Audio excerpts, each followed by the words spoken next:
Hi there, and welcome to the lecture video for section 3.2 on the topic of properties of determinants. What we're really going to see here is how to take a matrix that might be kind of complicated for the sake of computing a determinant. Maybe it doesn't have a lot of zeros anywhere that would be useful when expanding in cofactors. We want to see how to take that matrix, perform row operations to make it look more convenient to take a determinant of, and just track what each of those row operations does to change our determinant as we go. If we can track all the changes caused to our determinant, but still perform some row operations to make it easy to compute that determinant, that'll be a really efficient way to compute these often. So let's see some of the things that we can do. In this theorem here, we're going to see exactly what we can do. This theorem starts out by saying, let's let A be an n by n matrix and let C be a non-zero scalar. The way we phrase this theorem might be a little strange, but we say, if matrix B is obtained from A by doing different row operations, then we're going to see how the determinant of B relates to the determinant of A for each of these different row operations that takes us from A to this new matrix B. So it turns out, if we multiply the elements of a row or column, as it turns out, if we multiply the elements of A by a row, the elements of a row or column of A by some scalar C, then the determinant of what results, this B matrix, is just that same scalar C times the determinant of A, the matrix we started with. If we get matrix B from matrix A by interchanging two rows of A, then it turns out the determinant of the result, this B matrix, is just negative of the determinant of our original matrix. So if I want to swap a couple rows to make my determinant work out nicer, it turns out we can do that so long as we remember that it costs us a negative in our determinant. Similarly, the last row operation we could do, if we obtain matrix B by adding a multiple of one row or column to another in this matrix A, right? B is the result of doing that operation to matrix A, then it turns out the determinant is unchanged by that operation. So this is great. I can do that basic row operation, adding a multiple of one row, in this case it turns out, or column to each other, and that doesn't affect the determinant at all. So this is great. This lets us do row operations to simplify our matrix, introduce a bunch of zeros probably before computing the determinant, and we'll just track those little changes that our row operations caused all along the way. So that's exactly what I've written here. We can use row operations to introduce more zeros, keeping track of the effect of each row operation. And so let's do this for this matrix A that I've gotten written down here. Let's see what we can do.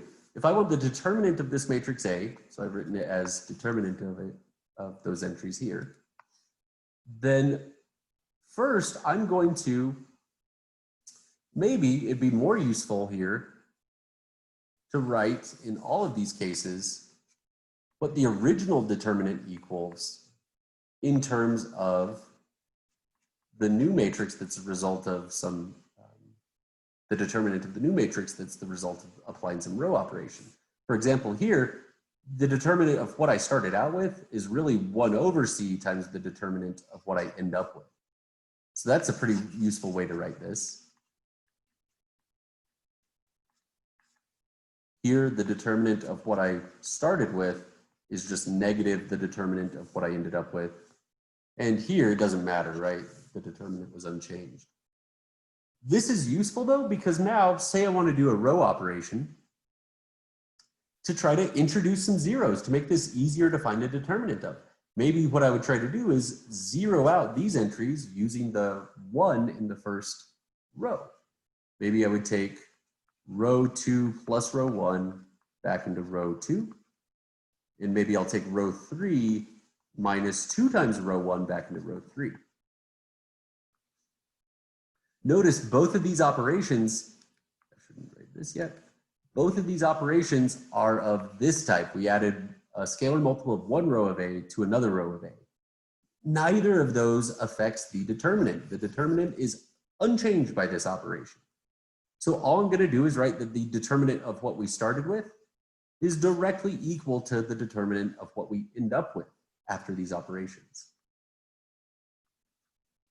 Let's see, I get 0, 4, 7, 0, 1 minus 2 times 2, 1 minus 2 times 3. I believe I get this. And really, you could stop here, right? You could stop here and just expand in the first column. Since there's a lot of zeros there, that'd be pretty easy to do. So I'm going to make that note. We could compute the determinant at this point.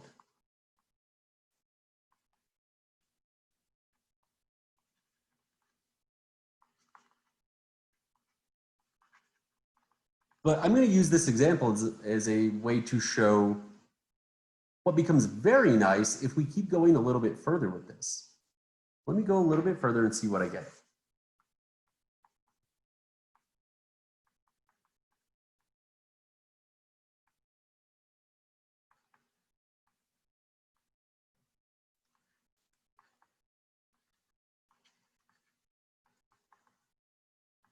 So what happens if we keep reducing? Let's see what happens.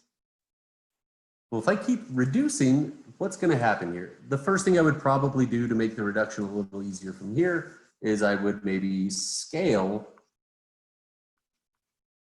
row 2 by 1/4. Put a 1 there so that it's easier to clear out other entries using that guy.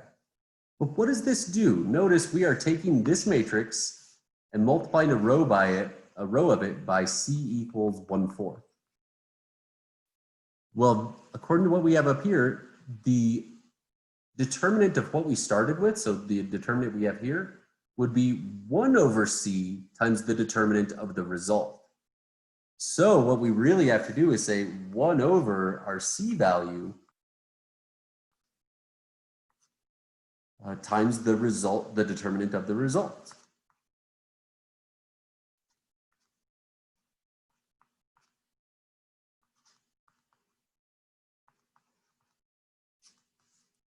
So really what we have is 1 over 1/4 is just 4 out front times this determinant. You might say already this is way harder than just stopping up at this point. Why are we doing this? If we just hang in there, we'll see why we're doing this.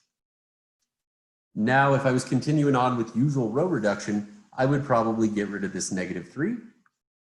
And to do that, I would just add row 3 plus 3 copies of row 2 back into row 3.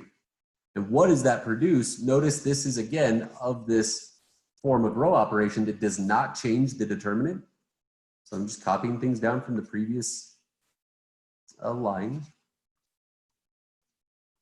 But what do I get here? 0, 0. And now I'll have -5 plus 3 times 7/4. It looks like that's -20/4 plus 21/4, 1/4.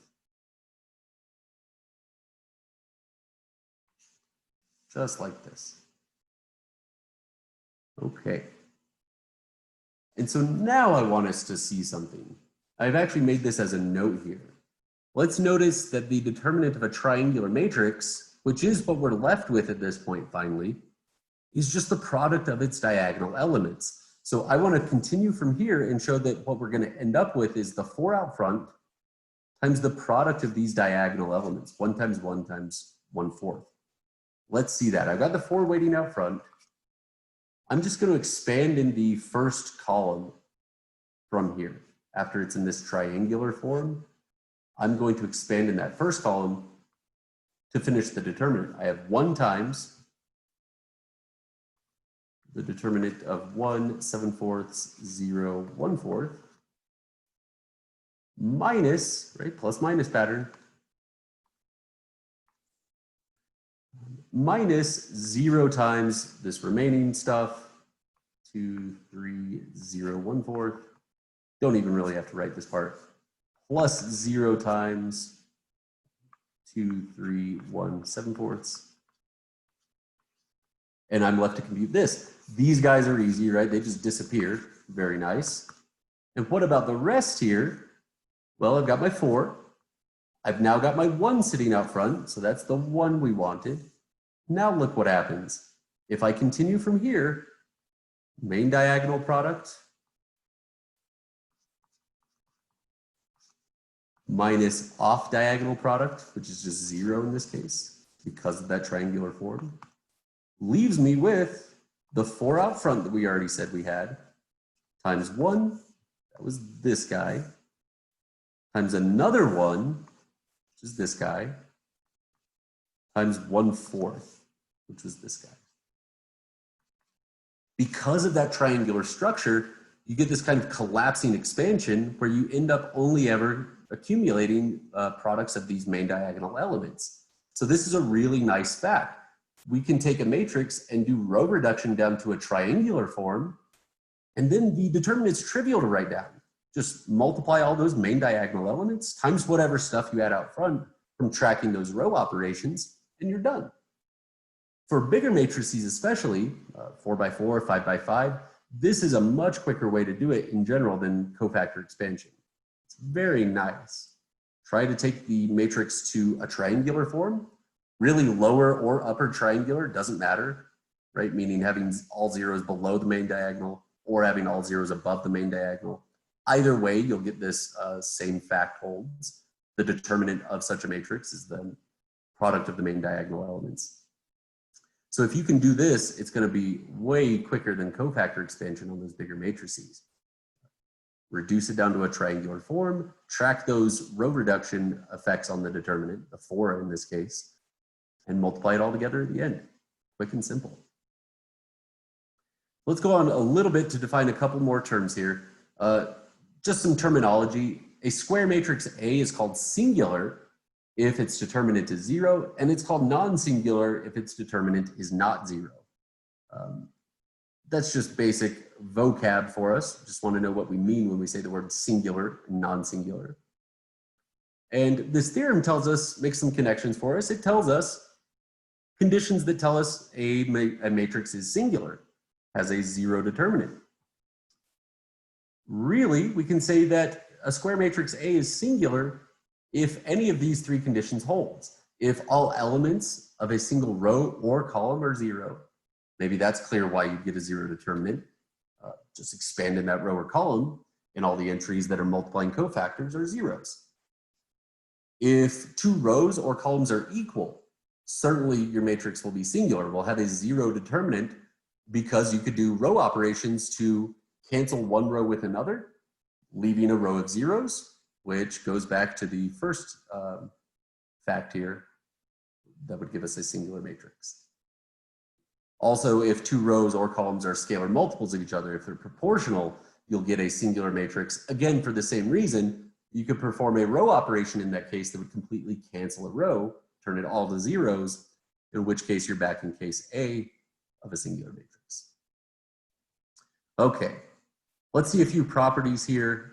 Nothing too much to worry about, but definitely good to know. A couple of these especially are of a special importance to us. Let A and B be n by n square matrices and C be a non-zero scalar. Then it turns out if we want the determinant of that scalar times A, remember we're saying A is n by n, so n rows, n columns. It turns out all we have to do is multiply C times itself n times, right? Raise C to the n power, then multiply that on the determinant of A. Really, you can think of this as just being what happens when you multiply a scalar on every single row of A, right? We said multiplying a scalar on a single row produces this fact, but when we have C times A written this way, it's implied that scalar hits every row. We have n of those rows, so we have n factors of C piling up out front. Another very nice fact about determinants is that the determinant of a product of 2 matrices is really the product of the individual determinants. Determinant AB is just the determinant of A times the determinant of B. Nice fact here for part C, the determinant of a transpose is the same as the determinant of the matrix itself. You can probably think about why that's true. You're just interchanging rows and columns, but the way we compute the determinant works freely on both rows and columns, so it shouldn't matter. We get the same structure even if we interchange those elements. Finally here, maybe the most important of these, one of the most important, is that the determinant of the inverse is just 1 over the determinant of the actual inverse, of the actual matrix if the inverse exists. So determinants of inverse matrices are just reciprocals of each other. They're like scalar inverses. This makes a lot of sense. Now finally, just to end this video, I want to see an example where we do a little bit of what we've talked about.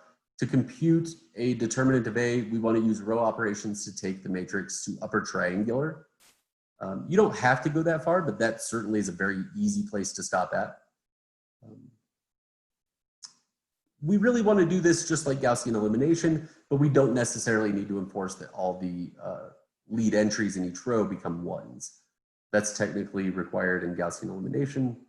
We'll just do that if it's easy and useful, but we're okay with having non-1s in those pivots.